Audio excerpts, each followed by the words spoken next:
Good morning, everybody. We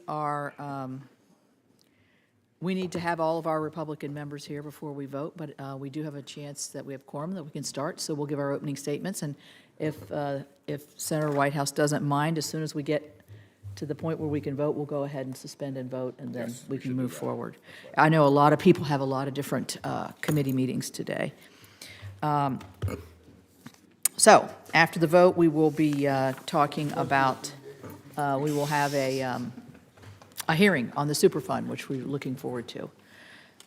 So I want to thank my colleagues for attending the business meeting here to vote on the nominations of Brigadier General Brian Nesvik to be Director of Fish and Wildlife, and Jessica Kramer and Sean Donahue to be Assistant Administrators at the EPA. General Nesvik has served for more than 29 years with the Wyoming Game and Fish Department, retiring from the agency after serving his last 5 years as the director. Simultaneously with his service in Wyoming Game and Fish, General Nesvik had 35 years of decorated military service in the Wyoming Army Guard. His final 3.5 years was as commander of the Wyoming Army National Guard. I would note he did both of these jobs at the same time. With almost 3 decades of relevant experience and extensive leadership, he will make a great Fish and Wildlife director. Jess Kramer began working in environmental enforcement roles at the Wisconsin Department of Natural Resources and the Wisconsin Department of Justice. From there, she joined the first Trump administration EPA's Office of Water, rising to the Senior Policy Council. She then joined my staff to help us negotiate the water division of the Infrastructure and Jobs Act, and she did a great job. She then went into private practice, advocating on behalf of water systems to ensure continued infrastructure investments and smart and achievable regulation. Before joining the Trump administration in January as a senior advisor, she most recently was the Deputy Secretary for Regulatory Programs at the Florida Department of Environmental Protection. With 13 years of experience advocating for clean water at both the state and federal level, as well as the private sector, Jess is exceptionally qualified to now lead the EPA's Office of Water. Sean Donahue began his career in the field of finance, but pivoted to environmental issues in 2018 when he joined the EPA. In 2.5 years at the EPA, he worked in both the Executive Secretariat and the Office of Land Emergency Management, gaining insights into the broad range of issues before the agency. After leaving the EPA in 2021, he practiced law in New York, working first in a private firm and then at a solar farm. He rejoined EPA in January, first serving in the Office of General Counsel and then now as a senior advisor to the administrator. Through both his prior service at the EPA and his private sector legal experience, his qualifications lead him to the Office of General Counsel. At their recent nomination hearing, we heard the passion that each nominee had for pursuing these positions and the experiences that have shaped their unique qualifications for these roles. Importantly, each nominee pledged to faithfully follow the laws that Congress has enacted as they carry out their duties. Based on their testimonies, I'm confident that these nominees will focus their efforts to bringing their respective agencies back to achieving their core missions and away from pushing extreme regulations that threaten the reliability of our grid and American competitiveness. I urge my colleagues to support these nominations, and with that, I will turn to the ranking member. It appears as though, we're all here. Do you mind if we move on, or do you want to give a few minutes? First. Okay. I'm going to, the ranking member is going to give his opening statement. And then we'll go to the vote. And then we'll go to the vote. The chairman told me this morning that she is determined to be in a good mood today, so I'll start off with some good news, which is that I intend to vote in favor of Ms. Kramer. On paper and in her hearing, she demonstrated that she's qualified for the role to which she's been nominated and has a clear understanding of the Clean Water Act and other relevant laws and regulations. She seems willing to faithfully execute the duties required of the head of EPA's Office of Water, and therefore I plan to vote in favor of her nomination. Concerning Mr. Nesvik, I will vote no. I liked him, and I'm impressed by his military service, excuse me, but his clear prioritization of agricultural and fossil fuel interests over fish and wildlife protection is, in my view, contrary to the very purpose of the Fish and Wildlife Service. As to Sean Donahue, as General Counsel of EPA, he may be the most unfit nominee ever for the role of any federal agency's general counsel. He would have trouble getting an entry-level legal position in any of our offices. Article 2, Section 2, Clause 2 of the Constitution provides the Senate with advice and consent power. This constitutional power should carry some meaning. Advice and consent should not be empty words. There is no colorable argument that Mr. Donahue should survive any advice and consent process based on his qualifications. The EPA General Counsel is the chief legal advisor to EPA and provides legal advice on environmental laws, including the Clean Air Act, Clean Water Act, Safe Drinking Water Act, and Superfund Act, among others. Mr. Donahue has no apparent experience with any of them. He's never tried a case to verdict, never taken a deposition, never signed a pleading, and never argued a motion. At best, maybe he has supervised 2 to 3 attorneys. He practiced law for a year and a half as a junior associate at a law firm before being fired. By comparison, here are the previous 7 Senate-confirmed EPA General Counsels across Republican and Democratic administrations. Jeffrey Prito, 2 decades in federal service, including as a general counsel before joining EPA. Matthew Leopold from President Trump's first term, 14 years as an environmental lawyer and state agency general counsel.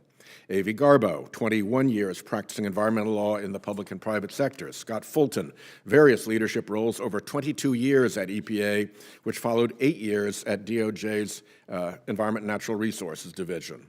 Roger Martella, law clerk for a court of appeals, 7 years with the Natural Resources section of DOJ, and time spent as acting EPA General Counsel. Ann Klee, law firm for 9 years, chief counsel for this committee for 5 years, senior counselor to the Secretary of the Interior. Roger Fabricant, 2 years in private practice, 5 years as counsel and chief counsel to then New Jersey Governor Christie Todd Whitman. Mr. Donahue, 1.5 years in general law in upstate New York, then fired, now expected to oversee 200 lawyers and 300 total staff in the Office of General Counsel. He can't even keep track. In response to QFRs, Mr. Donahue stated that he would faithfully implement the law, but in the same breath, stated explicitly that the administration's current grant freeze was legal despite 2 federal court orders to the contrary. So what law does he think he will be implementing? Why is he here? Mr. Donahue's significant other is the Deputy Director of Presidential Personnel for the White House, a role that Mr. Donahue confirmed had purview over his appointment. So I will vote no, despite the fact that his manifest incompetence will probably work to our advantage. Well, thank you, Ranking Member Whitehouse. How do you really feel about that? I think this is an astonishing low point for us. I just have to say that. All right. At this time, I will ask senators to hold their remarks on the nominees until after the roll call votes. I will now call up presidential nomination 2511, Sean Donahue of Florida, to be Assistant Administrator of the Environmental Protection Agency. I move to approve and report the nomination favorably. Is there a second? Thank you very much. The clerk will call the roll.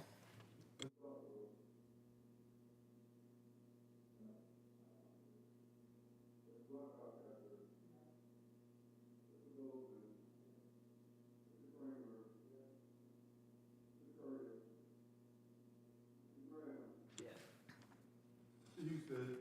Yes. Mr. Kelly? No. Ms. Lummis? Aye. Mr. Markey? No by proxy. Mr. Merkley? Also no by proxy. Mr. Padilla? No. Mr. Ricketts? Aye. Mr. Sanders? No by proxy. Mr. Schiff? No. Mr. Sullivan? Aye. Mr. Whitehouse? No. Mr. Wicker? Aye.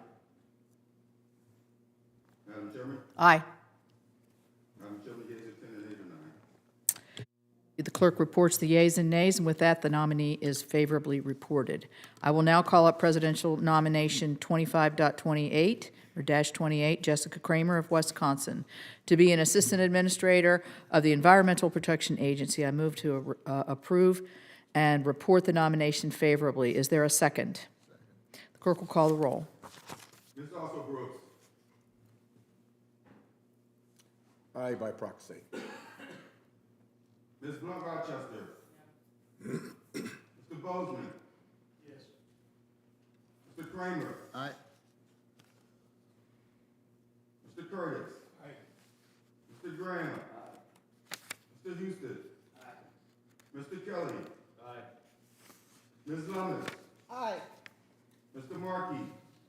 by proxy. Mr. Merkley. Also no by proxy. Mr. Padilla. Aye. Mr. Ricketts. Aye. Mr. Sanders. No by proxy. Mr. Schiff. Aye.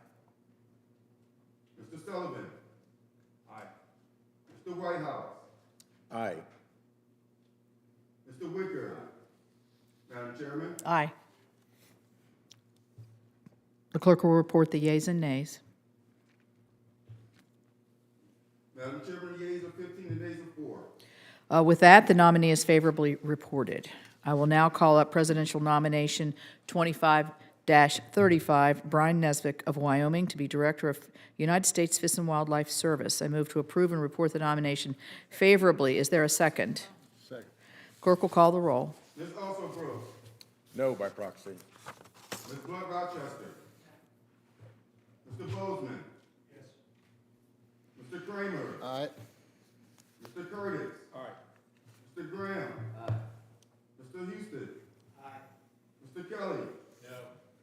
Ms. Lummis. Aye. Mr. Markey. No by proxy. Mr. Merkley. No by proxy. Mr. Padilla. No. Mr. Ricketts. Aye. Mr. Sanders. No by proxy. Mr. Schiff. No. Mr. Sullivan. Aye. Mr. Whitehouse. No. Mr. Wicker. Aye. Madam Chairman. Aye. The clerk will report the yeas and nays.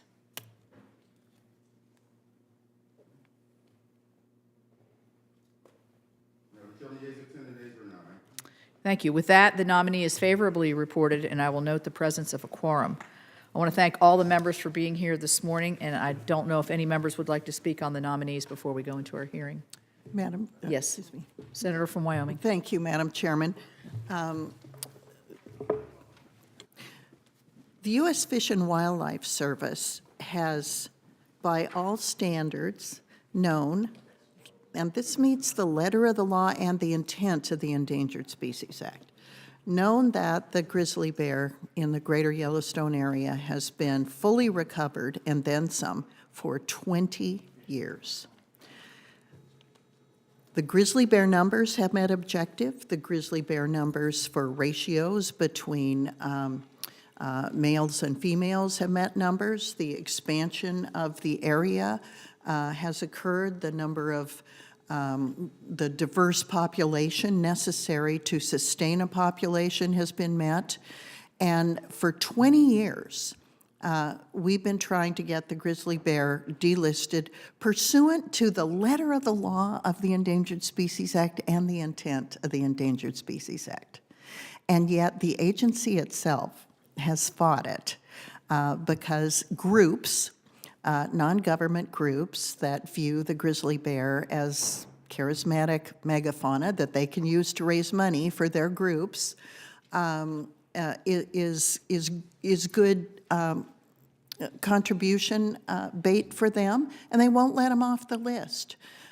It's important that when we have a win in recovering a species the way that the grizzly bear has recovered in the greater Yellowstone area, that we take the win and celebrate it. And I am hopeful that Brian Nesvik will pursue this course of action, and I'm hopeful that as he takes the reins of the U.S. Fish and Wildlife Service, when there are other species that we know have met, they've met objectives, they've met the rules and regs, they met the intent of the law, they've met the letter of the law, that they too can be delisted and celebrated, and we can move our attention to species that actually need it and deserve to be nurtured under the provisions of the ESA. Thanks, Madam Chairman. I yield back. Thank you. Yeah. Thank you, Madam Chair. Appreciate the opportunity to take just a moment to discuss my no votes on the confirmation of Mr. Nesvik to serve as Director of the Fish and Wildlife Service.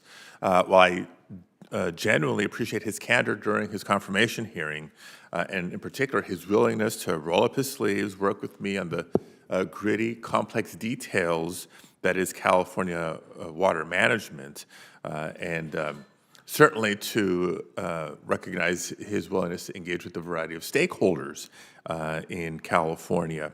I just need to cite the approaches and the action that the administration has taken, continues to take, demonstrating their hostility to the state of California, that until that changes, it's going to be hard to support nominees for these key positions. So again, appreciate the nominees' willingness to work with us, work with stakeholders, visit California, and even look at opportunities for bipartisan agreement like wildlife corridors that we've been laying the foundation on. But one individual who's not at the top of the organizational chart is going to be limited by the hostility coming from the top.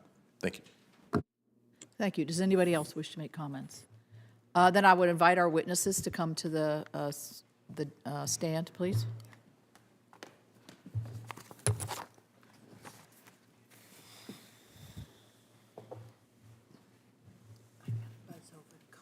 Okay. Yeah.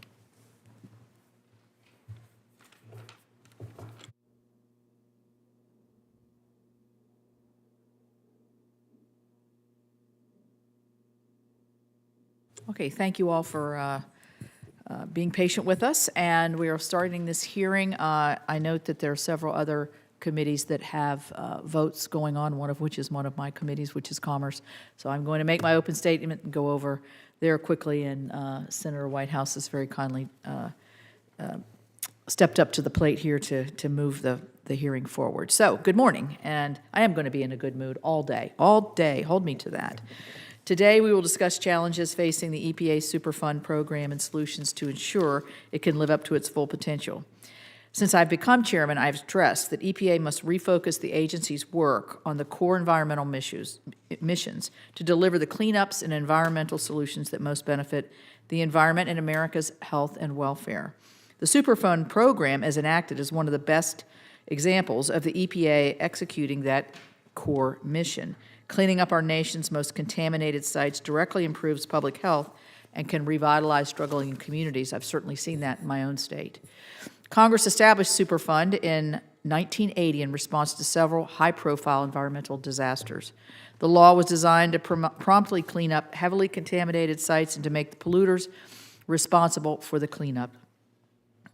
These are important goals, but the EPA's management of the Superfund program has not delivered as intended.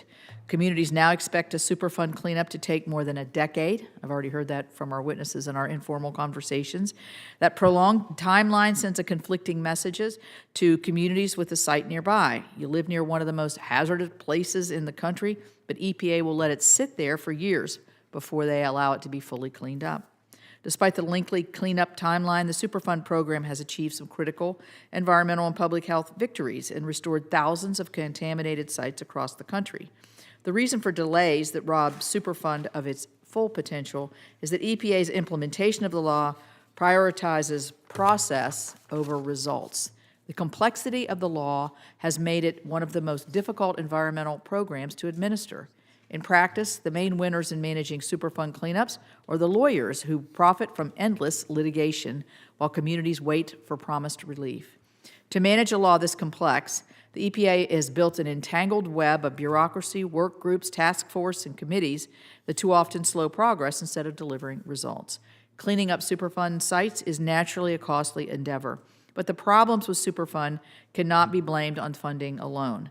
To better help communities get the most out of limited taxpayer funding, Congress and the EPA must identify efficiencies to accelerate the cleanups.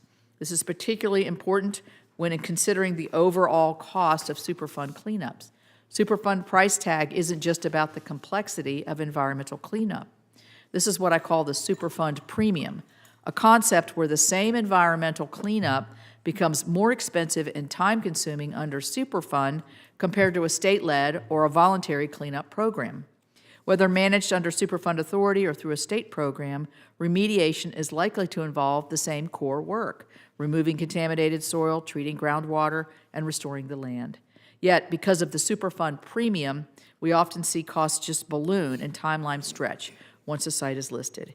It's not because the environmental standards are higher, but rather because the program's process has replaced the law's cleanup mission.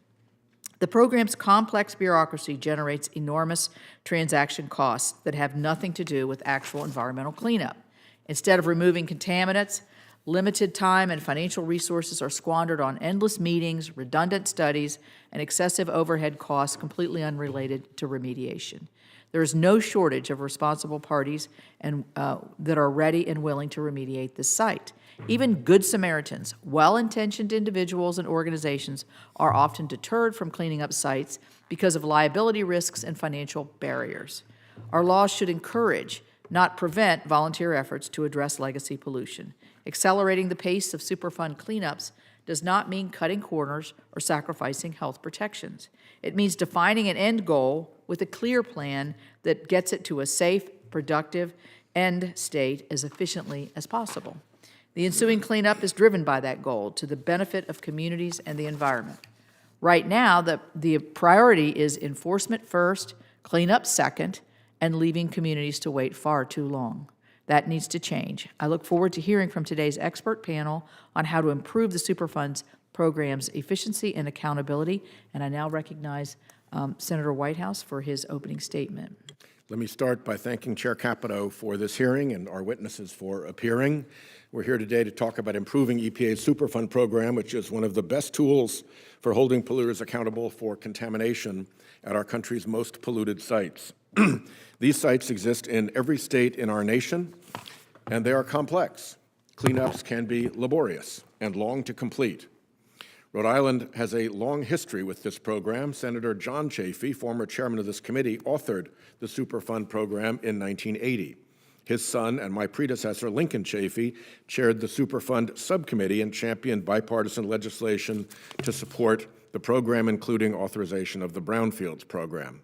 I'm happy here today to continue that support and address bottlenecks in the cleanup process. However, speed must not come at the cost of efficacy. Scientists, engineers, and project managers ensure that cleanups are done right. Investigators and lawyers identify responsible parties and hold them accountable. EPA employees in these roles often have specialized experience with specific sites and communities. Institutional knowledge and relationships that once lost are hard to rebuild. Budget, staff, and speed are interrelated. As we will hear from Mr. Gomez, when annual appropriations declined from roughly $2 billion to $1.1 billion, spending on remediation fell, unsurprisingly, by roughly half. The average project completion time increased from 2.6 to 4 years, and significant delays affected 1/3 of long-term projects. When budgets are cut, work often slows down.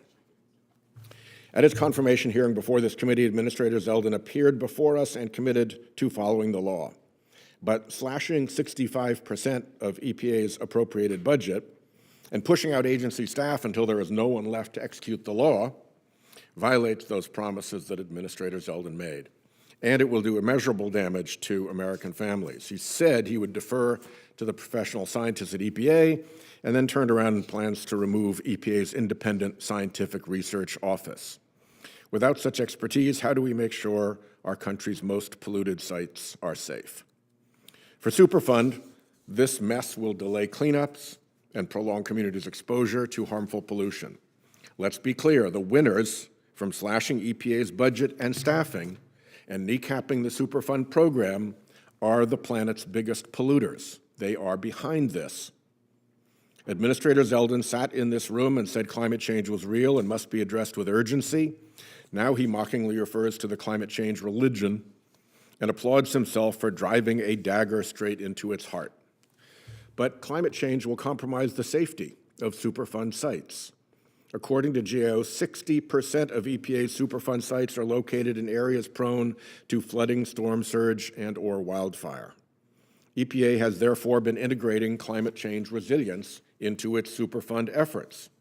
We need to plan for severe storms occurring more frequently, coastal communities flooding more severely, and wildfire scorching areas they haven't before. Superfund staff look ahead at all that when conducting 5-year reviews to see what amelioration or containment efforts need adjusting. To be good stewards of taxpayer dollars, we must ensure that climate risk remains part of the Superfund site evaluation process. Otherwise, severe weather events will wreak havoc on sites that were previously considered safe. There are changes that can be made to improve the Superfund program, and I'm glad we are here today to discuss them. However, if the Trump-Musk administration slash-and-burn approach continues, it won't matter what improvements we propose here today. And with that, let me turn to our witnesses for their opening remarks. Our first witness is Mr. Robert Fox, senior partner at the law firm Manco, Gold, Katcher & Fox. He is a national Superfund expert known for litigating high-profile cases like Gowanus Canal and advising on CERCLA compliance, liability, and brownfields redevelopment. Mr. Fox has previously testified before this committee on the Superfund program, so welcome back to the committee, Mr. Fox, and I recognize you for your opening statement. You have 5 minutes, and your full statement will be made a matter of record. Thank you. Chairman Capito, Ranking Member White House, and members of the Environment and Public Works Committee, thank you for the opportunity to testify. My name is Robert Fox. After graduating from Harvard Law School, I have practiced environmental law for 40 years. I have taught Superfund as an adjunct professor for 27 years at Penn Cary Law School. My clients on Superfund matters range across all industry sectors and municipalities, including the City of New York. My testimony identifies common sense approaches to achieve Superfund's primary goals. For the past 45 years, courts in Superfund's legislative history make clear that Superfund has two primary goals. First, incentivizing the prompt voluntary cleanup of the nation's most contaminated sites, and second, ensuring that polluters pay for those cleanups.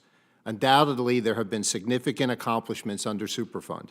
It is equally clear that the Superfund program has strayed from meeting those goals. However, solutions exist within Superfund's existing statutory language, its existing policies, and with minor regulatory adjustments to realign Superfund with its primary goals. First, let's start with promptness. Superfund cleanups take too long, and that increases costs. I am aware of Superfund sites listed on the National Priorities List in the early 2000s with no remedy selected to date. I'm also aware of Superfund sites where private parties submitted remedial investigation reports to EPA and did not receive comments for years and years. Here is a proposed solution. EPA requires that private parties adhere to strict deadlines for submitting required cleanup reports with penalties for noncompliance. Yet EPA has no time frame for its own report reviews. Many states administered cleanup programs that for years experienced similar cleanup delays, but then adopted mandatory agency review times. That cleared the backlog. EPA should adopt a policy to do the same. Second, incentivizing private parties to perform the cleanup and making the polluter pay are two sides of the same coin. To create proper incentives for private parties to perform cleanups, their share of cleanup costs must be fair. Otherwise, you don't get polluter pays, you get polluter overpays. EPA has relied upon joint and several liability under Superfund to require the same deep-pocketed parties at site after site to pay for 100% of the cleanup costs, leaving those parties to pursue tens and often hundreds of other responsible parties through costly and time-consuming litigation. That approach is both unfair and inefficient and dissuades private parties from coming forward to perform cleanups. The solutions to this problem already exist within the Superfund statute and EPA's policy. EPA just has to use them. For example, Section 122B1 of Superfund describes what is known as mixed funding for cleanups. This takes the form of either EPA pre-authorizing the Superfund to reimburse parties performing the cleanup for a portion of those costs not attributable to those parties, or EPA agreeing to perform a portion of the cleanup itself with the remainder performed by the private parties. In either case, EPA pursues other parties to recover EPA's costs. That saves tremendous transaction costs for the parties performing the cleanup. EPA acknowledges that mixed funding promotes expeditious cleanups rather than protracted litigation. Despite this clear statutory authority, the Superfund program rarely uses mixed funding. That should change. Similarly, EPA has an orphan share policy. Pursuant to this policy, EPA can settle with private parties who desire to perform the cleanup and compromise a portion of EPA's past and future costs attributable to liable parties who are either insolvent or defunct. EPA's orphan share policy expressly states that it aims to provide incentives to voluntarily perform cleanups and to keep transaction costs low. Once again, the Superfund program uses this policy too sparingly. and by the policy's own terms, EPA's compromise is limited to the lesser of 25% of the cleanup costs or the total amount of EPA's unreimbursed costs. The statute contains no such limitation on an orphan share or past cost forgiveness. One final suggestion. When private parties perform a cleanup, EPA charges those parties with EPA's oversight costs, a term not defined in the statute. Oversight costs include costs for EPA contractors, but oversight costs also include costs attributable to the time spent by EPA's personnel, with no limitation on how many people work on a matter or how many hours they spend.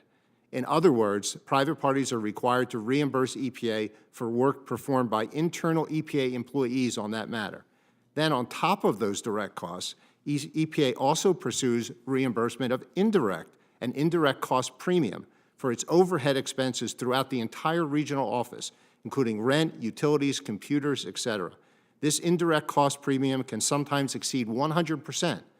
Personnel costs and a premium for overhead are not appropriately reimbursable, foster inefficiency, and create a disincentive for parties to perform a cleanup. In conclusion, a Superfund program has proven accomplishments, but going forward, the program needs these common sense solutions to ensure that the program returns to meeting its primary goals. Our next witness is Stephen Riddell, President of Industrial Development Advantage. Mr. Riddell has extensive experience in managing successful hazardous waste cleanups, including Superfund sites. His company specializes in acquiring contaminated properties and remediating them so they can be safely redeveloped. I will now recognize Mr. Riddell for his opening statement. Chairman Capito, Ranking Member Whitehouse, and members of the Environment and Public Works Committee, thank you for the opportunity to testify today.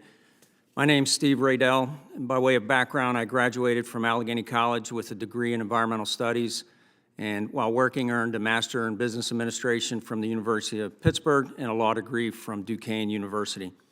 I've worked for over 40 years in the environmental industry as an environmental consultant, a corporate environmental manager, and a founder and principal in Industrial Development Advantage, an environmental liability assumption company. IDA, Industrial Development Advantage, acquires contaminated sites and assumes the underlying liabilities, which we then resolve through remediation and redevelopment. Our transactions typically involve environmental insurance that includes pollution legal liability insurance and excess of indemnity coverage that can often be obtained by IDA for the benefit of the seller. By way of example, IDA acquired the East Chicago, Indiana Superfund site in 2022. IDA negotiated a liability assumption agreement with the participating PRPs and a prospective purchaser agreement with the EPA to finish operable unit soil remediation. Our focus at this site is on remediation, repositioning the site, and integrating development design with remediation to ensure the work is performed in a manner that is protective of human health and the environment and also promotes productive reuse of the site.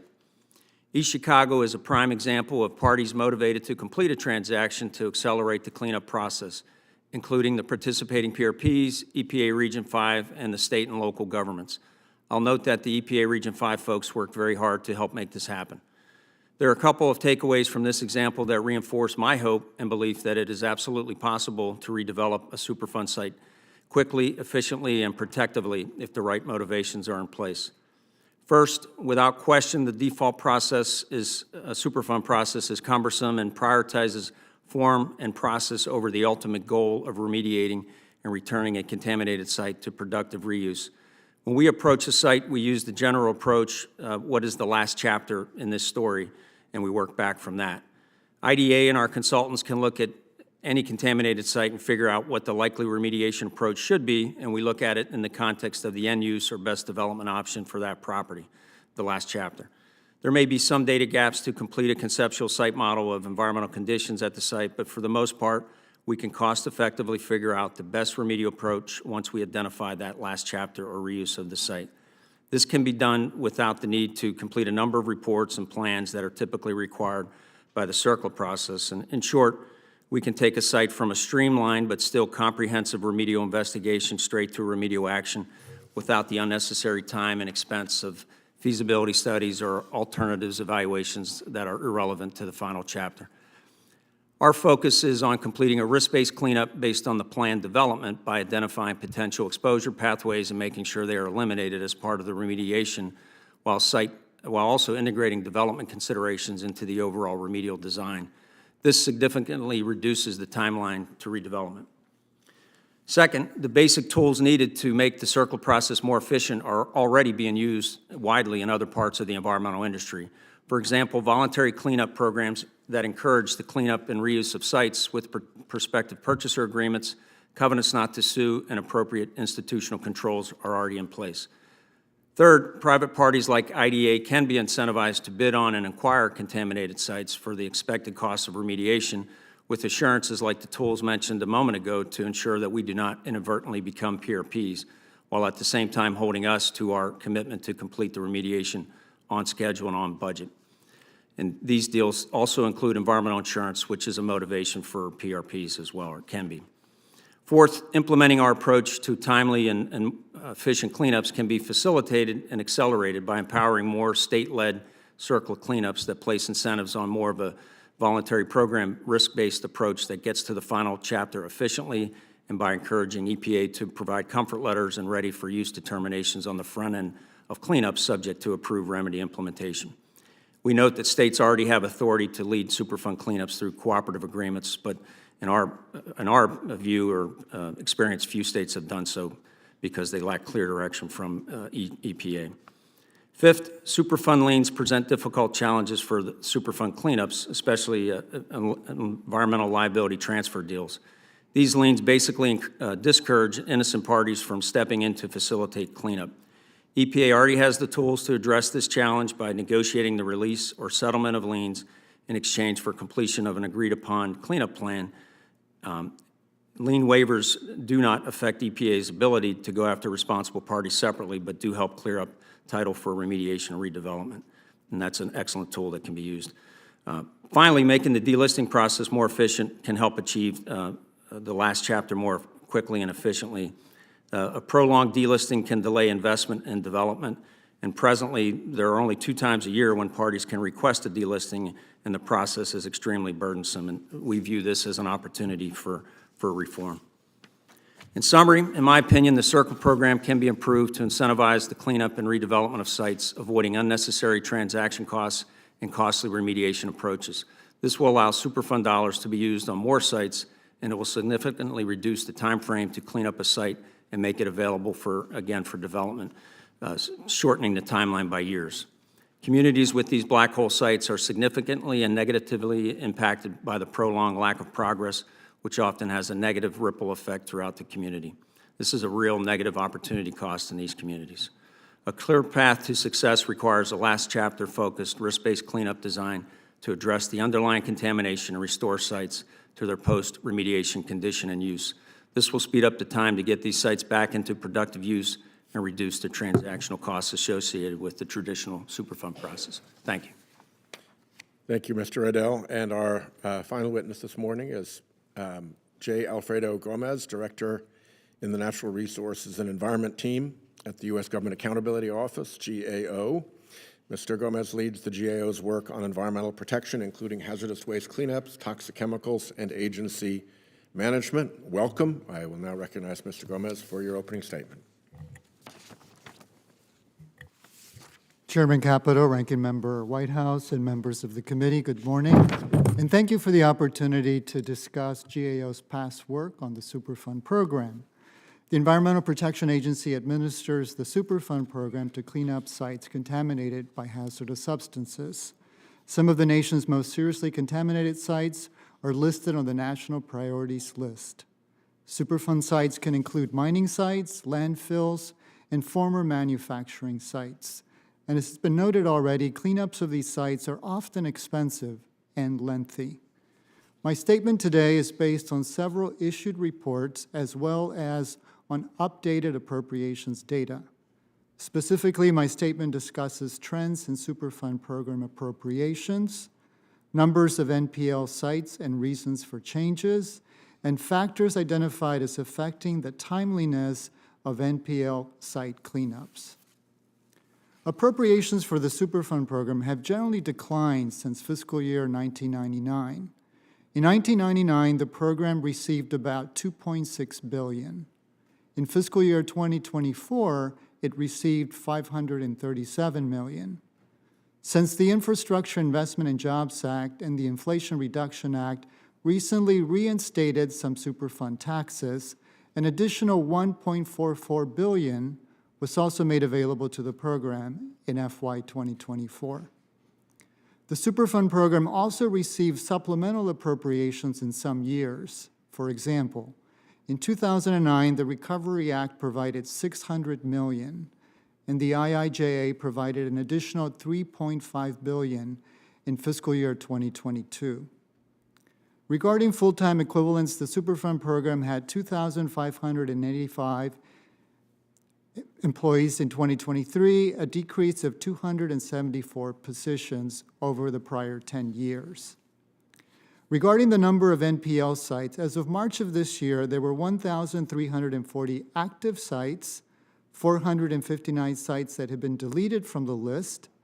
When we last reviewed the NPL site cleanups, we found that the number of non-federal sites added to and deleted from the NPL generally declined from 1999 through 2013. According to EPA, there are several reasons for the decline in the number of non-federal sites added to the NPL. For example, some states may have been managing the cleanup of sites with their own state programs, especially if a potentially responsible party was identified to pay for the cleanup.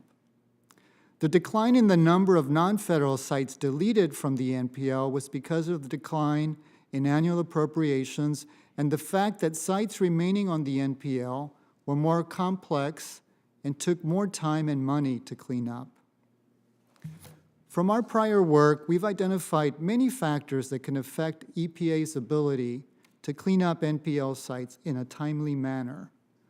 One is that some sites are more technically complex to clean up because of site characteristics. So, for example, complicating factors at sediment sites include their large size, the location, tidal influences, multiple sources of contamination, and difficulties related to sampling and modeling at the site. Another is challenges with stakeholder involvement, which can take EPA time and resources to address. For example, stakeholders such as surrounding communities, local governments, and industry may have different opinions and competing interests, and their levels of knowledge of the Superfund program may vary. A third is decreases in agency resources can cause cleanup delays. For example, shortages in EPA regional staffing levels and a decline in state environmental agency personnel can cause delays throughout the Superfund program, from site assessments to completion of remedial action projects. In summary, EPA's Superfund program has generally faced declining annual appropriations with influxes of supplemental appropriations in some years. In addition, the Superfund taxes are now providing additional funding. Our previous work shows that the numbers of new sites added to and removed from the NPL have generally declined from fiscal year 1999 through FY 2013. And there are several factors that can affect the timeliness of NPL site cleanups. GAO has ongoing work for House Majority that is reviewing funding and expenditures of the program, as well as planned work to examine NPL site cleanup status. So Chairman Capito, Ranking Member Whitehouse, this completes my statement. I'd be pleased to respond to questions. Thanks very much. I guess I'll begin until the chair can return. Let me start with you, Mr. Gomez. Is there any doubt in your mind that flooding of a Superfund site, whether from storm surge or riverine, riparian flooding, or a wildfire burning through a Superfund site can create contamination issues and, if not properly managed, can interfere with the remediation process? Certainly, there is no doubt in our past work where we looked at this question, right, of the Superfund sites and then the potential effects from flooding, wildfire, storm surge, there are many sites across the country that are located in places where these things are happening. In fact, we traveled to several sites. We visited a site in Houston, Texas, the San Jacinto River site, where because of unprecedented rainfall from Hurricane Harvey, it actually dispersed the contamination on the river. And so it's happening at sites across the country. I think the purpose of our work was to show how many sites are located in places where these things are happening, and it's important then for EPA to ensure that the remedy that's in place is going to be protective, right? And I would argue that recent experience that you've described in Texas, also in Florida, shows that this isn't a potential, it's actually happening, and we have to be prepared. And I would add my own editorial comment that the flagrant errors in FEMA flood mapping create an additional burden for people managing Superfund sites because they have to figure out what the real flooding risk is, not what FEMA's phony baloney flooding risk is based on incompetent or inaccurate mapping. I've got a specific question because we've got a Bradford dye and finishing site on the Pawcatuck River in Rhode Island. It's an American wild and scenic river, and there is a significant risk of flooding and release of contamination there. While we're going through the process of remediation, there is significant danger of contamination out of lagoons that have been prepared to sort of as a catchment area. What are the interim measures during the period of a remediation that EPA could require for a site like this while the listing package is being prepared? So in this case, I mean, EPA can explore other options, and it sounds like this is contaminated sediment, which really complicates, right, in terms of what the agency can do, just because of the various things that are happening in place. In other places, perhaps you could do a removal, right, where you could do a removal perhaps of the contaminants that are present as the continuing work takes place to figure out how you're going to remediate it. But really, I think in those cases, it's important for EPA to have the expertise, right, to be able to figure out what are the steps that they can take in that very site-specific place, and to make sure that it has the expertise, and if it doesn't, that it can go outside to get it. Mr. Riddell, another site-specific question here. In the Navy property in Newport, Rhode Island, there's an abandoned hospital, which is on extremely valuable property, could be put to valuable reuse. It is within the boundaries of a Superfund site, although it appears to have itself very minor contamination. In your experience, what would be the appropriate vehicles for trying to assist with the development and reuse of that hospital, even though it is within the Superfund boundary, if it can be shown that the contamination specific to the property is minor? In my experience, you know, if we could separate that hospital location from the overall Superfund site through some kind of segregation,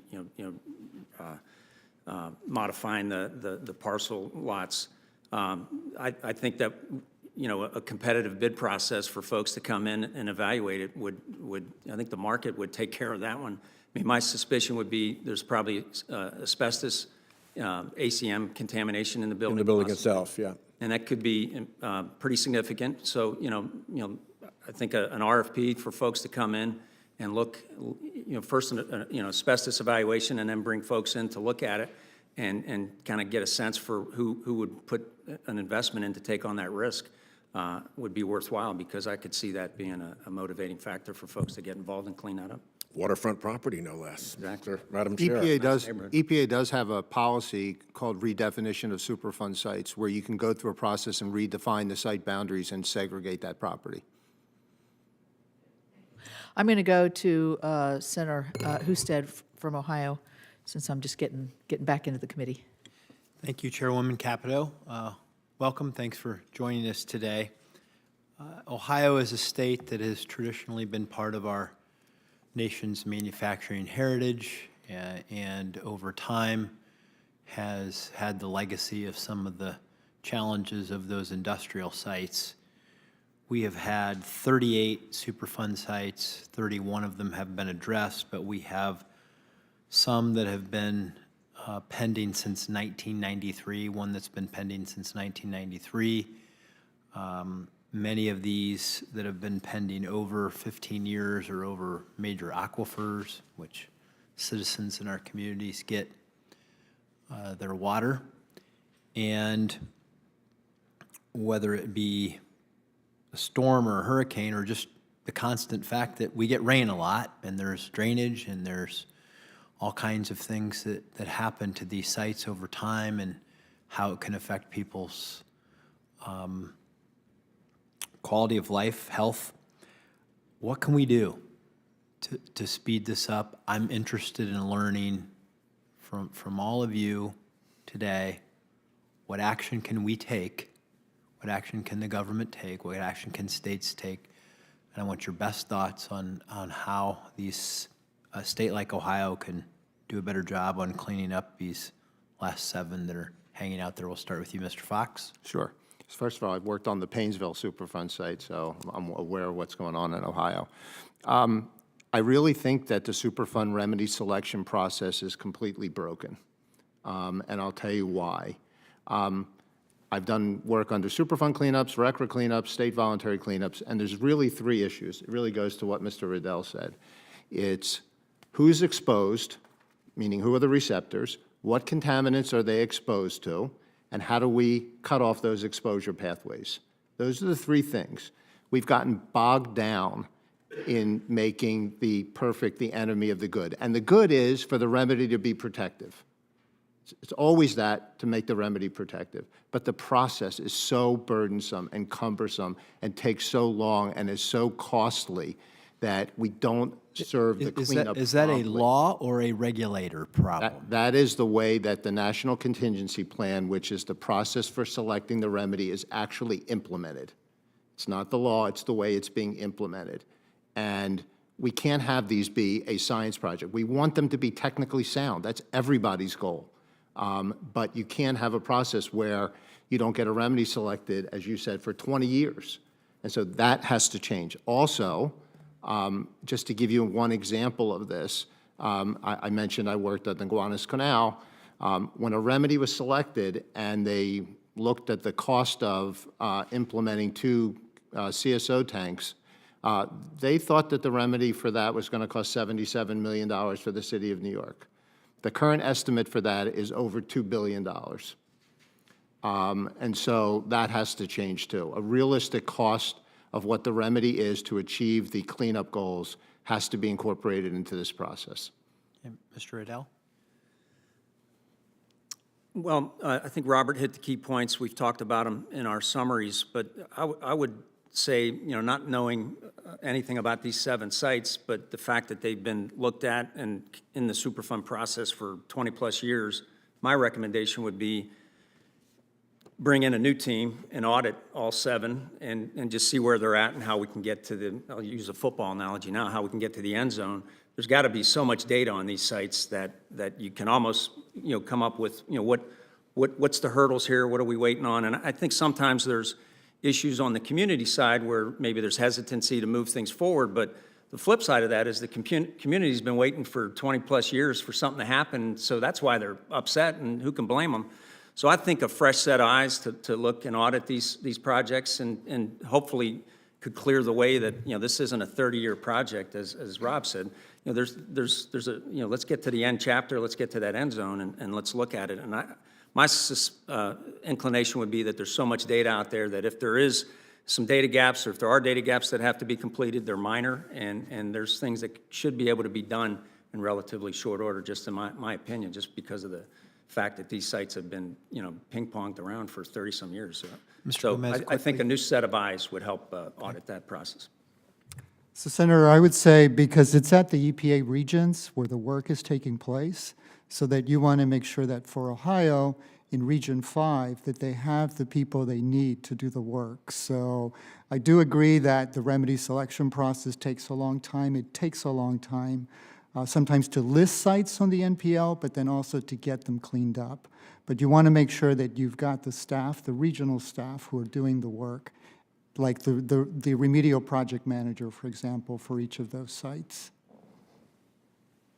Thank you. Chairwoman Capito, thank you. Thank you, Madam Chairman. Back when I was first elected to the Senate, Congressman Blumenauer took me out on the the Willamette River for a 10-mile stretch, Portland Harbor Superfund site. And he said, this has been going on for 10 years. This has to be resolved before I retire. Well, he retired last January. And I've watched this with enormous frustration. Essentially, the projects involves testing the soils along this 10-mile stretch, deciding what to excavate, what to cap, and then doing those two things, and what to leave to natural erosion and natural process. So finally, 17 years after it was listed, there was a record of decision about what to do. Still, basically nothing has happened for cleanup. And it appears to me that the process is stalled, waiting for resolution about who among the potentially responsible partners will pay what, which means all kinds of lawyers being hired every which direction, all sorts of subgroups being formed to challenge the EPA's decision in court. I think it's gone now through 3 rounds of testing the river, because every 7 or 8 years, it's like, oh, well, maybe the river's changed. Maybe we need to re-examine where the contaminants are. How do we stop this eternal process of planning and actually do the dam cleanup? Do we need to dive into the cleanup after the record of decision and not wait for the potentially responsible partners to sort out who will pay for it? How do we avoid this now that we're 25 years now into this project? And I think this is emblematic of what has happened in many Superfund sites. Whoever feels like they have the best insight on how to fix this. So, I'm involved in a lot of that litigation that you talked about, so I'll speak against interest here, but those transaction costs should never slow down the cleanup.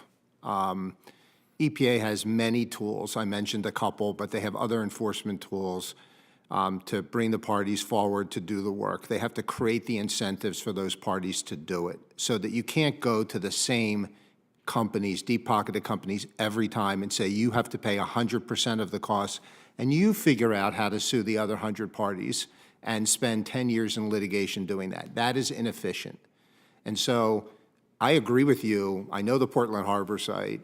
Contaminated sediment sites are more complex than your typical site, but there are examples where they have been a remedy selected in 2 or 3 years, and the work started and partially completed. And so that remedy selection process is the obstacle. It's not private parties suing. That can happen separately, completely separately from the actual remedy selection and the cleanup. So the remedy in this case was the record of decision was made.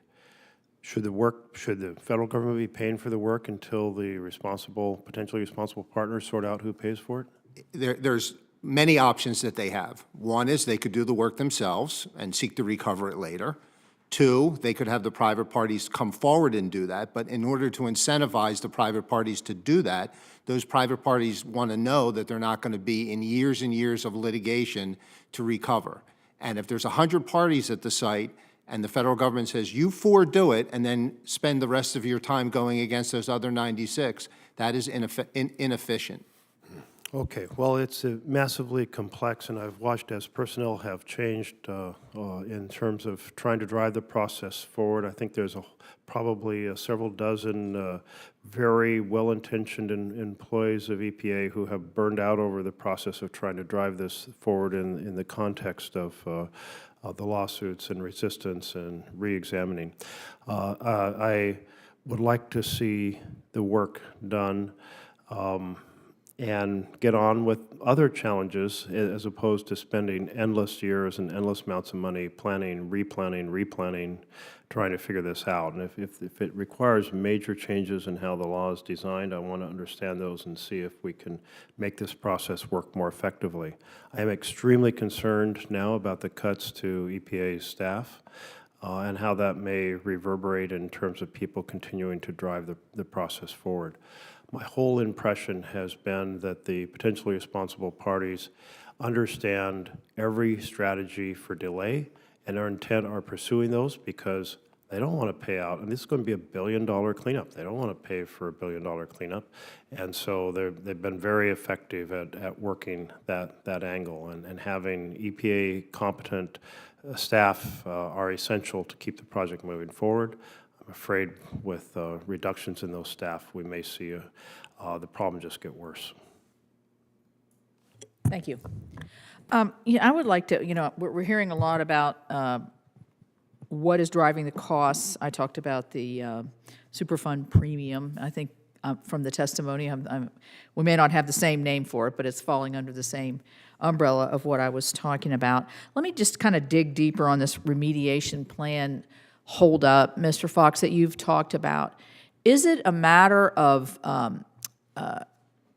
the best strategy to clean up a particular site? Is it arguing over the best way to do it? We've heard it's not really arguing over who's going to pay for it, or is that the holdup? Or is it the science has not been done, or I don't know. Point to one or two or three things in this process that we could change that would make this go faster. So first of all, I want to say I don't think the holdup is who's responsible for it. Okay. That's not the holdup in my mind. Okay. I'm going to echo what Mr. Riddell said, and that is there are very known ways to evaluate what the risk is at the site and how to clean them up. Some sites are more complicated than others, but those general principles that I mentioned about knowing who's exposed, knowing what they're exposed to, and eliminating those pathways, I don't want to use the wrong term, but it's not rocket science. Right. We've been doing this for a long time. What happens is the process is so cumbersome. The reports, the back Meetings. and forth on scientific stuff. It's not a science project where you have to study every molecule. You can get there much faster, get a remedy selected. And by the way, Superfund contains a fail-safe because the statute requires that every 5 years the remedy that is selected and implemented is reviewed to see whether it is protective of the environment. So let's get it done through a much more streamlined remedy selection process. That is the major holdup as I see it. Okay. Mr. Riddell, I'm going to ask you, I'm assuming that you've done cleanups for Superfund sites and cleanups for private or state level cleanups. Okay. Right. So I want to contrast those. When you do a cleanup, say for a state or maybe for a private entity, and you don't have this cumbersome process, would you agree with Mr. Fox that some of the things that are thrown into the Superfund process? So how does that work in a different when you're doing it for the state or for a private entity? You mentioned a site in West Virginia that's a Superfund site you're getting ready to do at the McElroy mine. Is that correct? That's not a Superfund site, but I have a better example. Okay. The site we closed on in 2022 in Indiana was a Superfund site. If we'd have done that cleanup under the voluntary program of Indiana versus how we did it under the Superfund program, just my consulting costs alone and to some extent my legal costs, probably 2 times more doing it on the Superfund site than if we were in doing that same work under a voluntary program. And as Rob said, I mean, it's almost like, when you have your little kid anxious to go out and play, when we have a site, we want to clean it up. We want to get started with the remedial investigation and get to the RA. And Superfund, you got to stop. You got to do your QAP. You got to do that. You get so many extra plans that you have to do. A QAP, by way of example, Quality Assurance Project Plan, where you go through basically a real thorough analysis of the laboratories that you're going to use, the laboratory you're going to use to test the groundwater, the dirt, and things. And it's it's a very detailed process. It's an expensive process. There's smart people involved. But we're using EPA certified labs, so, on the volunteer they're already side, certified, we're already using yeah. an EPA certified lab, but I have to do this extra level of detail to satisfy the Superfund requirements. That's one small example, but it just compounds. It compounds. Instead of getting focused on what are the issues, how do we deal with them, and how do we clean them up to be protective of human health and environment, and then integrated development, we're still in this process of this plan, that plan, this plan. Right, so, I mean, it begs the question, if you're using an EPA-certified lab, why do you have to keep going back and recertifying? Beg my questions, for sure, yeah. Yeah. Mr. Fox, let me ask you from, just from the folks that live in and around Superfund sites. They have great economic development promise, in my view, because they are clean. You don't have, it's much easier for a developer in some cases to come in because the work's already been done. What do you see when you go into different communities about the restlessness of why is it taking so long? Not adding the economics onto the health issues that are sometimes associated with these sites. I mean, I think what we're doing is we're stymieing communities from being able to have confidence that they can, A, redevelop or be living in a healthy community. I agree with you 100%. I see it over and over again. Communities are frustrated because the potential exists for a win-win-win.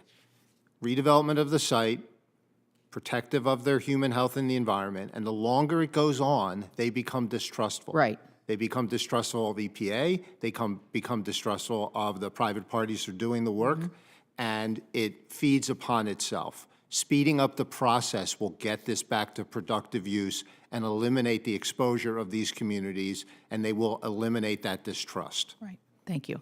Senator Blunt-Rochester. Thank you, Chairwoman Capito and Ranking Member Whitehouse, and thank you to the witnesses. As you can hear from the questions that are being asked, I think this is an issue that cuts across party line. It cuts across rural, urban, wherever you are, and we know that the Superfund program is vital to communities across the country. It ensures that our lands are clean. It's important for economic development issues, and it helps protect the health of Americans even after the original polluters are gone. By cleaning up these industrial pollutants, we can decrease the risk of cancer, heart disease, and respiratory illness. Mr. Gomez, your testimony and extensive research on the Superfund program highlights issues related to site complexity as a factor in delays. Can you further discuss how site complexity leads to delays and how a project may utilize funding to clean these types of sites?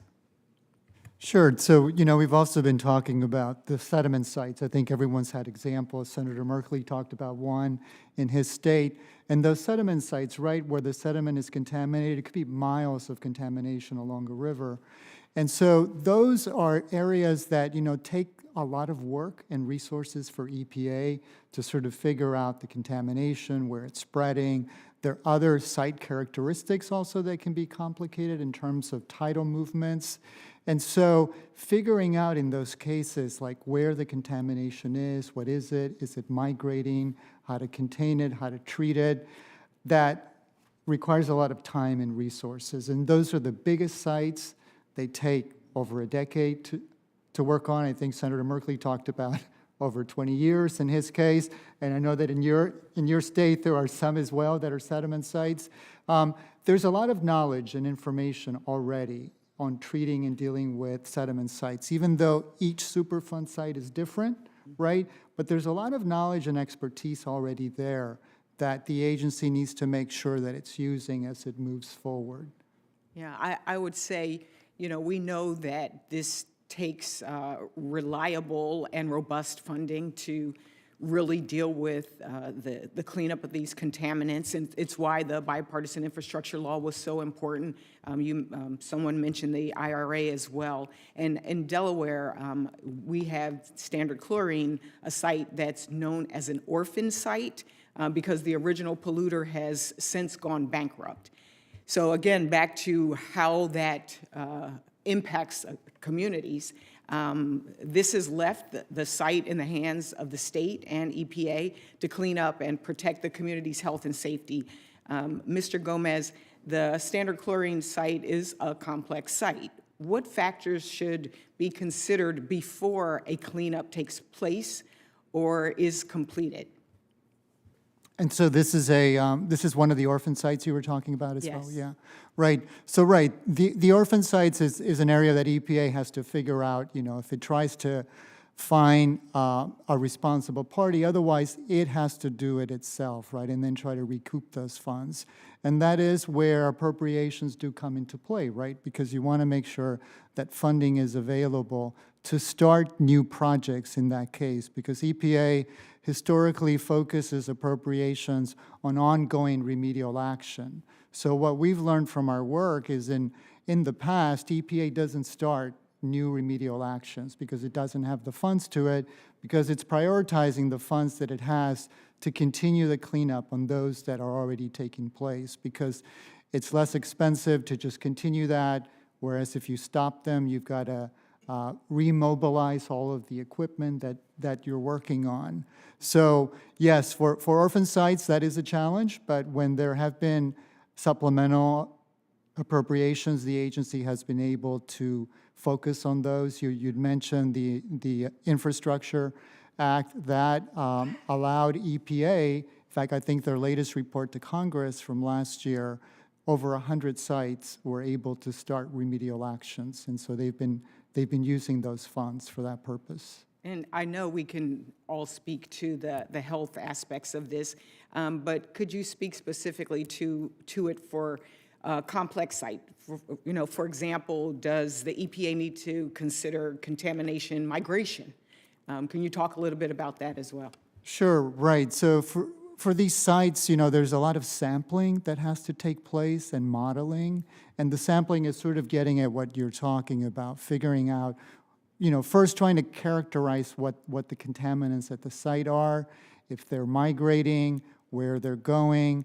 The modeling aspect is, again, trying to sort of figure out the inputs from the data that you're collecting in the sampling to figure out, again, how the contaminations might migrate, but also how it might affect the risk that's there. And so those are things that take a lot of resources and take a lot of time from the agency. There's also uncertainty in the models, so that, you have to spend enough resources to make sure that the models are predictive of what might actually be taking place. I've run out of time, so I will submit more questions for the record, but thank you so much to the witnesses, and I will also submit some questions for the other witnesses as well regarding complex sites. Thank you, and I yield back. Thank you. Senator Schiff. Thank you, Madam Chair, and congratulations on your former staff moving forward in the confirmation process. Yes, thank you. You had the best training possible, clearly. Thank you all for coming in to testify, and Mr. Fox, good to see you again. In the interest of full disclosure, we are law school classmates. Somehow you must be in a much less stressful line of work. You still have much more hair than I do. Mr. Fox, you testified about one idea to improve the timeliness of cleanup, and that was mandatory agency review times. And I guess I have a couple of related questions. One is, in the states that have adopted those kind of time periods, what is the repercussion if the agency doesn't get the work done in time? Is it an automatic approval of the remediation plan? And then related question is, if we are, it's an attractive idea that I've thought about in other contexts, but if we don't have the staffing at EPA, if we further reduce staffing at the EPA, if the reason for the delays by the agency is just there just aren't the personnel, then does that work, or does that just result in remediation plans being approved without any review? So how much of the issue of the current delays is simply lack of capacity at EPA, and does your proposal work if we don't address that? That's a fair question. I don't think the primary issue is the lack of staffing, and I can relate Pennsylvania and New Jersey examples of deemed approvals. It is a deemed approval. So if you do not respond within specific timeframes, and there's different timeframes for different reports that's written into the regulations, then it is a deemed approval. You don't want a deemed approval, to be honest with you. The goal is not to get something approved because the agency hasn't reviewed it. The goal is to make the agency review it. And it has worked. It has speeded things up tremendously, and I would say we certainly have not overfunded our state agency in Pennsylvania. So I think that's a real issue, but I don't think that's the heart of the problem. It's the time it takes to review. It can go on for years before you get a response. That just can't happen. We've seen that in California, where it has gone on for years and years. And if it isn't staffing, then what do you think it is that accounts for such delays? I think it is the overly prescriptive nature of the Superfund remedial selection process, which has too many bells and whistles that are unnecessary. Steve gave one example of a QAP. There's a number of different examples. It's just overly prescriptive and unnecessary to get to a protective remedy. And Mr. Gomez, do you have a similar or a contrary view on that? I mean, I think there's something to be said for that. I mean, what we've learned from the work, right, that it is important to have the staffing that's there. But I think that, you know, the Superfund program has been in place for a very long time.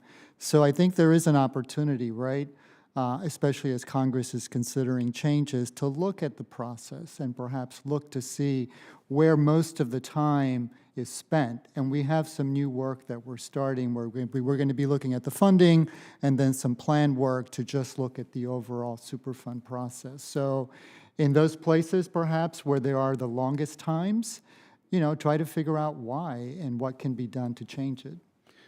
The DOJ website announced a few weeks ago that it intends to shut down the EPA regional office in Los Angeles. Can you describe, Mr. Gomez, a bit about what those regional offices do, and what will that mean in terms of Superfund sites around LA?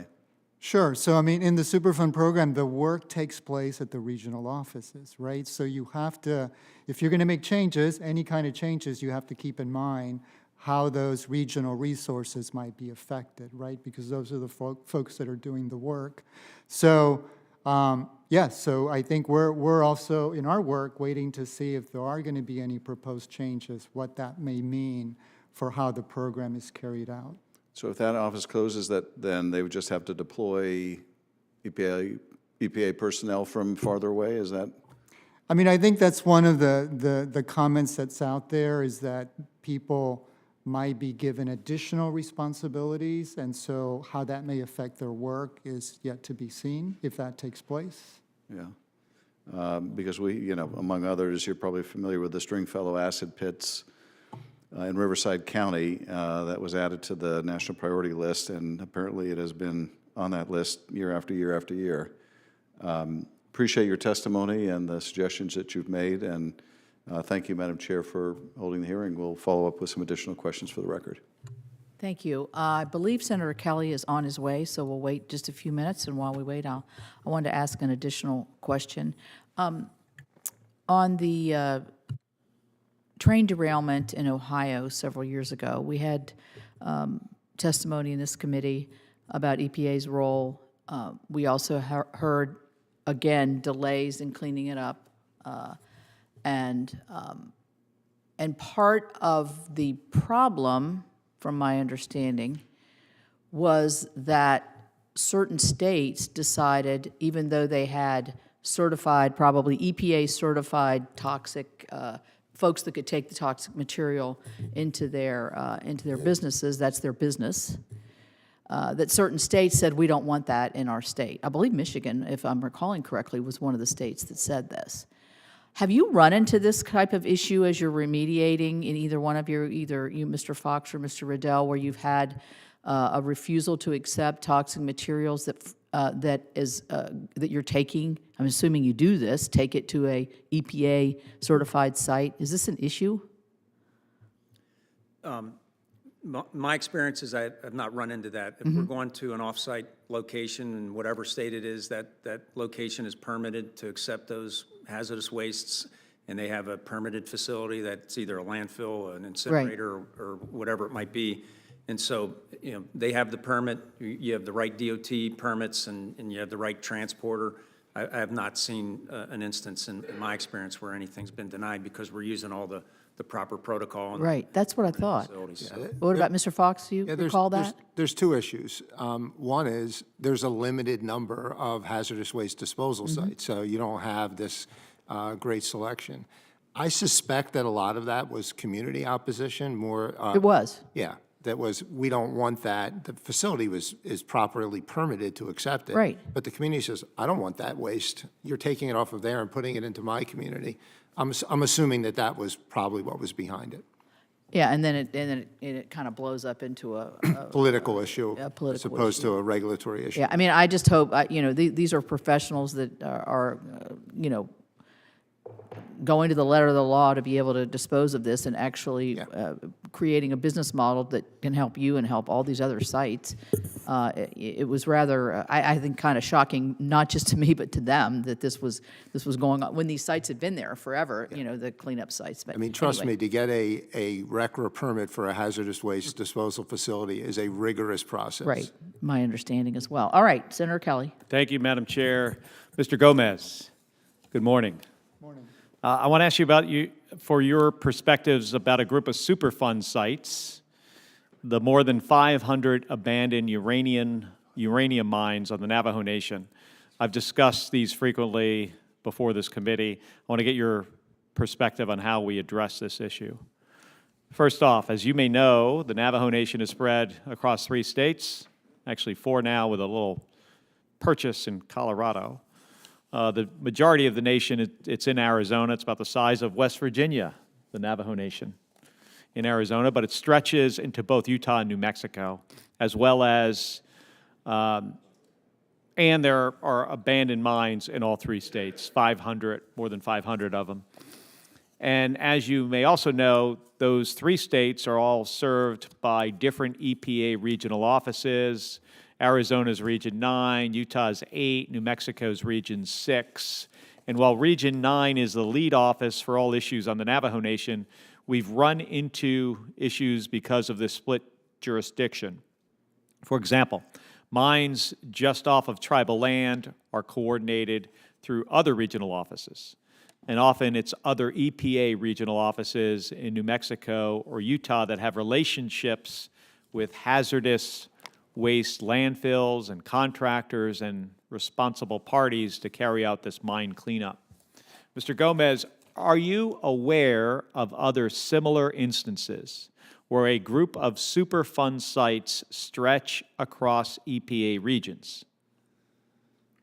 That's a really good question, and I'm not aware that that is the case, but we can look to see if other tribal nations, right, are sort of spanning across multiple EPA regions. But at this point, I can't recall of one, but we'll double check. Okay, and so Congress has periodically established geographic offices at EPA to help carry out programs within a region that faces similar issues by virtue of geography, including the Great Lakes Office or the Chesapeake Bay Office. When it comes to Superfund cleanups, what role have these offices played in helping to coordinate CERCLA efforts in a more streamlined fashion? Yeah, I'm not sure that we've done work on that, but we can look at that. So I am obviously very familiar with the Great Lakes office, as you noted. That's a separate office as well.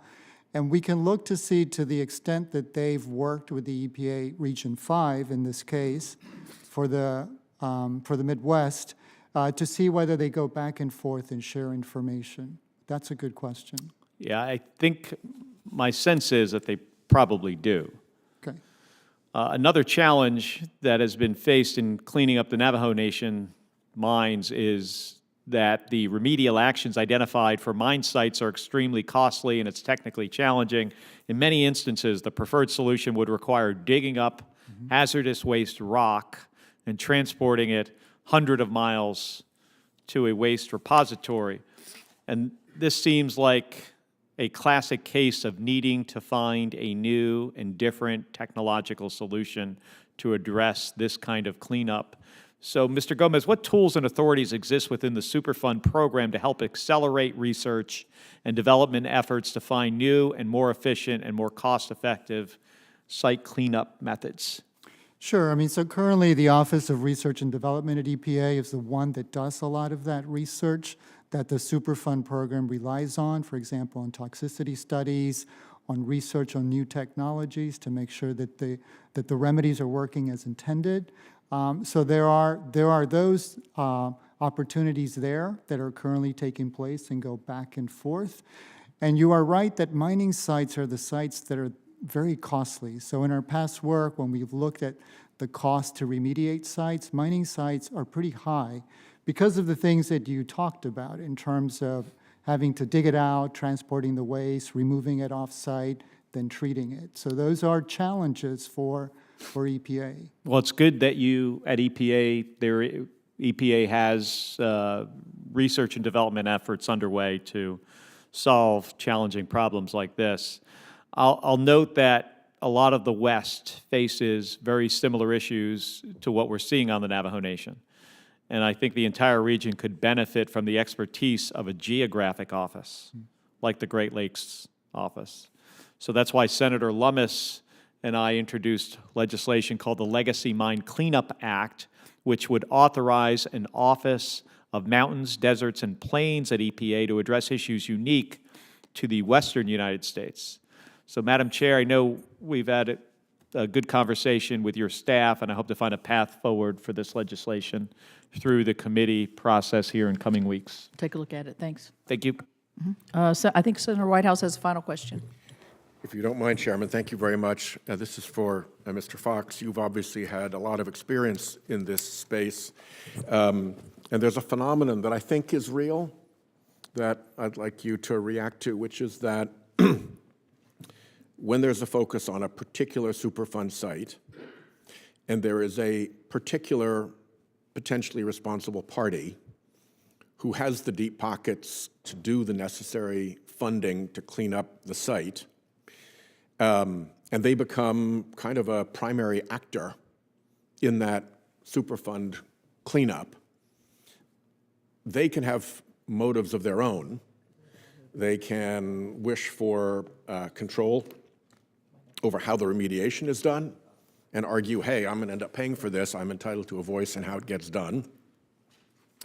They can have a desire for control over what happens with other potentially responsible parties. And there have been cases in which the primary target, if you will, the primary funder, stalls things up to push EPA to look for a greater contribution from other responsible parties. And then they can have a third concern, which is that if they can put a fixed expenditure on their books year after year after year after year after year for this cleanup so that it just doesn't affect the bottom line particularly, then they have a sudden incentive to draw out the remediation as long as they can, both to keep the annual number under what they've internally allocated to the problem, and because, who knows, somebody might come along and throw out the whole EPA Superfund team, and now they can come in and say, hey, you know, we've got all sorts of new opportunities here to shut down our own responsibility. So it strikes me that the PRP is not necessarily the victim entirely of bureaucratic delay, but in particular circumstances can actually be a cause and protagonist in the question of delay of the cleanup of the site. And I'd be happy to have you respond to that now, and I'd also be happy to have you, write out a more thoughtful and complete answer if you would like to. But I see circumstances in which PRPs become part of the problem and not part of the solution. So I think that's a fair question. It is a very complex question, which I probably will have to write, but I'll just give you a couple quick thoughts if you don't mind. So the first one is on the control over the remedy. I think it is correct that private parties would like to control the remedy, but understand that the way the statute is written, ultimately the decision on the remedy is always the agency's. Even if a private party is under an order to suggest what the remedy should be, the selection of the remedy is done by the agency, and the statute does not allow for pre-enforcement review of that remedy selection. So there's only a certain amount of control you can get on remedy selection. The second point you made with respect to going against other parties is undeniably correct. A central PRP is always looking to spread those costs among other parties who are liable, whether they do it through their own litigation or they encourage EPA to pursue those parties. So that's clearly a dynamic that happens at site after site. I would quibble with you a little bit on wanting to spread out the costs over time. And the reason I would quibble with that is because time, the cost expands to fill the time. The longer these go on, the costs increase, not just the transaction cost to get to the remedy selection, but the cost of the remedy increases as well. So I'm not sure that in all cases it is actually in the economic interest of the private party to say, let's string this out over time. It may be better to have a more cost-effective remedy done quickly and then try to spread those costs among other parties. But I'm happy to expound upon that in writing. Yeah, I think on that last point, while the argument you have made may be the case in certain circumstances, I don't think it obviates the prospect that there are times in a large corporation when to put something under a cap so that you know what it's going to be forever, and you've got time value of money working in your favor because it's an out-year expense that you're moving it out to, when the financial logic of the PRP's role becomes one that incentivizes delays. Yeah, I can't say that that never happens. I'm just saying it doesn't always happen that way. Yeah. Okay, good. With no further questions, I would like to thank the witnesses and all my colleagues for participation. Senators who wish to submit written questions for the record have until 5 p.m. on Wednesday, April 23rd to do so. The witnesses' responses to those questions are due back to the committee no later than close of business Wednesday, May the 7th, and will be submitted for the record. I would like to say just in closing that I think, first of all, this has been an excellent hearing because you're all so knowledgeable on the issue, having lived it. But I think we have good bipartisan agreement here that the system is broken. We've put more money into this recently, and we want to see it result in completions of these projects as much as you do. So let's work together to try to find a solution. Hopefully we can ameliorate some of the problems that have been identified today. So thank you very much. And I'll second that motion. Thank you. Thank you. This hearing's adjourned.